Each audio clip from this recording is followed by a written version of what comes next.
जब हमें विरोध परिवार से मिलने लगता है तो कहीं ना कहीं हमारा कॉन्फिडेंस थोड़ा सा लूज हो जाता है। लेकिन आप अपने सिस्टम के आसपास जब आप उनके भक्त बन जाते हैं और उनके अगेंस्ट में नहीं बोलना सीखते, चाहे वो दलित महिलाएं क्यों ना हो, तो फिर आप एक चापलूस बनकर रह जाते हैं, सरकार के भी या सरकारी संस्थाओं के भी। इज्जत नफ्स किसी शख्स की महफूज नहीं, मुझको अपने ही निगहबानों से डर लगता है और डंके की चोट पर जालिम को बुरा कहती हूँ, मुझको सूली से न जिंदानों से डर लगता है। बताते हैं कि उन्हें पता था कि ये पत्थर फेंकेंगे, कीचड़ फेंकेंगे, इसलिए वो दूसरी साड़ी भी लेके जाती थी। तो वो जो एक आप कहेंगे कि आत्मविश्वास है, वो बहुत बड़ी चीज है।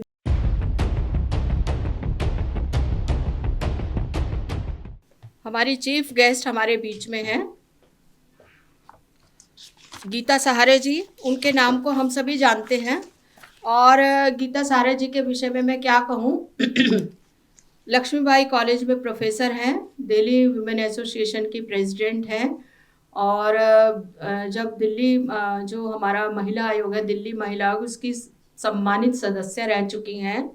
और अभी जो है वो जिस तरह के जो भी यूनिवर्सिटी में मूवमेंट होते हैं वो उनमें हमेशा जुड़ती हैं।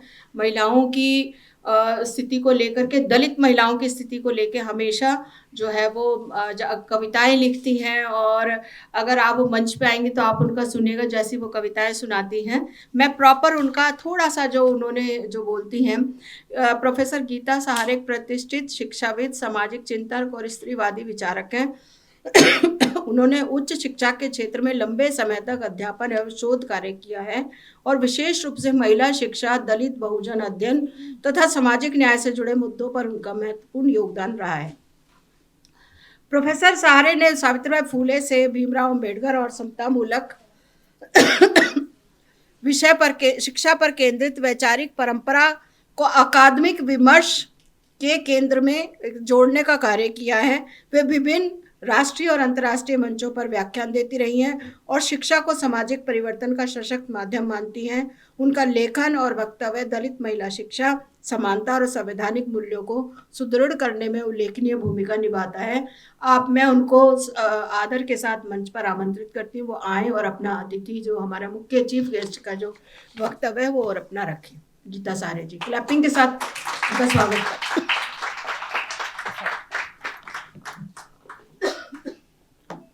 नमस्कार सभी को। और सावित्रीबाई फूले के जन्मदिन को मनाने के लिए एक जो मंच बना, अंबेडकरी महिला मंच, उनकी संस्थापक जो मेंबर्स हैं उनका बहुत बहुत धन्यवाद कि मुझे बुलाया। और मंच पर आसीन चंद्रभान जी, रूबी जी और प्रोफेसर रतन लाल जी और सुभाष जी जो कुरुक्षेत्र से आए हैं, रतन लाल जी की धर्मपत्नी शालिनी जी, उनकी बिटिया जो मैं हमेशा देखती हूँ काम करती रहती हैं। तो ये एक आगाज़ है हमारी आने वाली पीढ़ी का कि हम लोग एक अच्छे रास्ते पर चल रहे हैं और शायद हम उन विचारों को इनकलकेट कर पाएँ जो हमारे महापुरुष चाहते थे।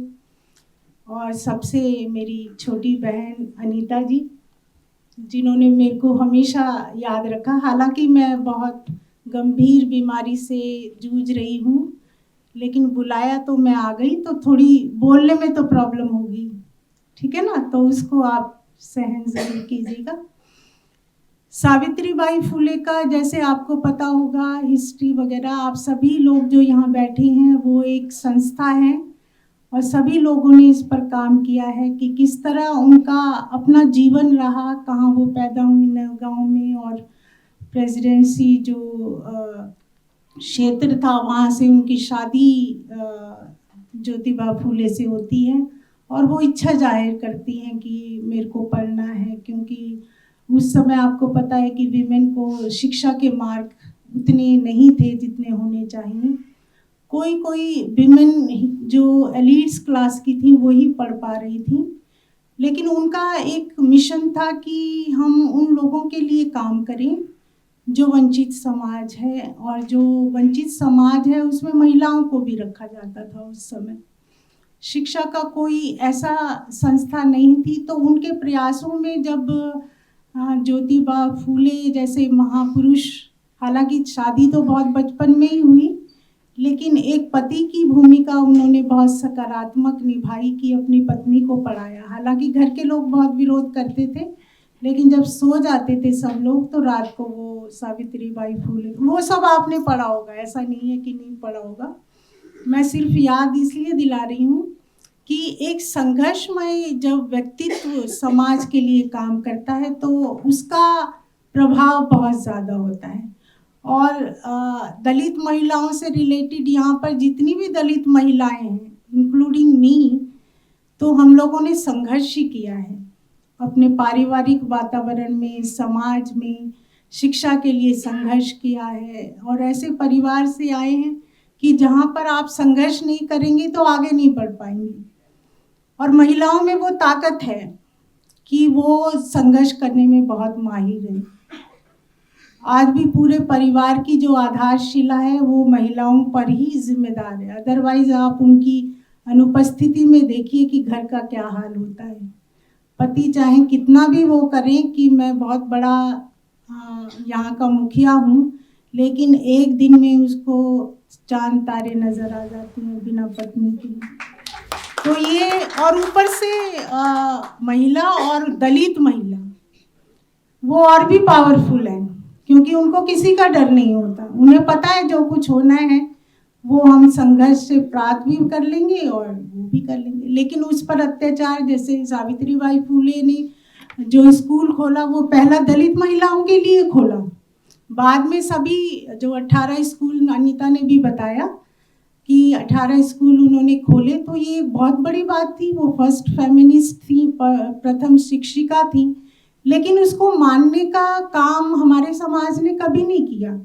और उन पर जो कीचड़ और पत्थर और वो फेंके जाते थे, वो अलग साड़ी लेके चलती थी, और उनके चलने का जो स्टाइल था वो अपने आप में अलग था। एक चेहरे पे मुस्कान होती थी, कंधा उनका सीधा होता था, ऐसा लोग बताते हैं जब हम उनका डिस्क्रिप्शन पढ़ते हैं। हमने तो देखा नहीं, लेकिन बताते हैं कि उन्हें पता था कि ये पत्थर फेंकेंगे, कीचड़ फेंकेंगे, इसलिए वो दूसरी साड़ी भी लेके जाती थी। तो वो जो एक आप कहेंगे कि आत्मविश्वास है, वो बहुत बड़ी चीज़ है। स्वाभिमान बहुत बड़ी चीज़ है जो दलित महिलाओं में है। अभी अम्बेडकरी शिक्षा मंच या जो भी मंच बना अभी हाल ही में नवंबर में, तो उसका ध्येय भी ये है कि हम उनकी जो विरासत है उसको आगे लेके जाएं। और उसमें हमारे बच्चे भी सहयोग दे रहे हैं, क्योंकि उनमें लड़ने का जो जज्बा है, जो उम्मीद है, जो हम अपेक्षा करते हैं आने वाली पीढ़ी, क्योंकि हमारी ये लास्ट पीढ़ी है, मेरी उम्र की तो लास्ट पीढ़ी है, कि जहाँ पर हम जॉइंट फैमिली में रहते थे, संस्कारों की बात करते थे। आज के बच्चे बड़े स्मार्ट हैं, टेक्नोलॉजी में भी स्मार्ट हैं, और उन्हें पता है कि उन्हें करना क्या है, और वो डरते भी नहीं किसी से। जैसे हम लोग तो बड़ों का थोड़ा बहुत आदर करके पलट कर जवाब नहीं देते, वो तुरंत देते हैं कि नहीं आपने गलत किया है। तो यही तो चाहिए हमें कि आप सिस्टम पर सवाल उठाएं कि जो हो रहा है वो गलत है। और उस गलत के लिए, जैसे हमारे बीच में रतन लाल जी भी हैं, हमेशा लड़ते रहते हैं, तो उसका जज्बा होना चाहिए, क्योंकि जो अत्याचार करने वाले लोग हैं वो कहीं दूर नहीं है, आपके आसपास ही रहती हैं।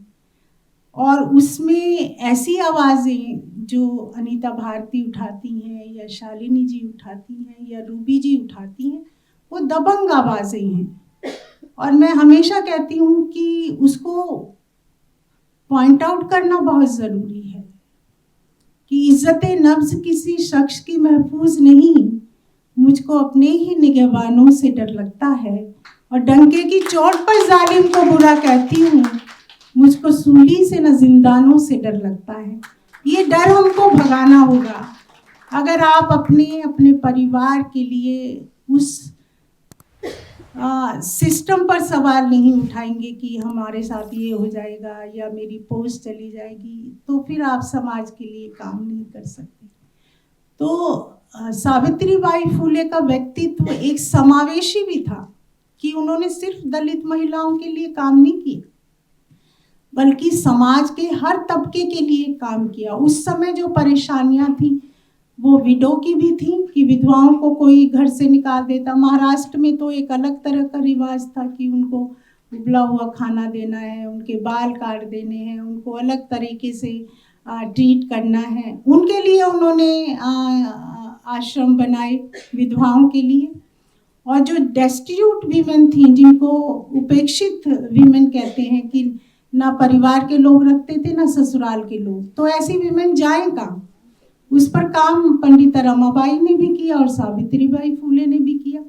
तो एक तरीके से महिलाओं के लिए काम करने का श्रेय सावित्रीबाई फुले को जाता है और ज्योतिबा फुले को, कि अगर उनके हस्बैंड उनका साथ नहीं देते तो सावित्रीबाई फुले आज एक नाम नहीं होती।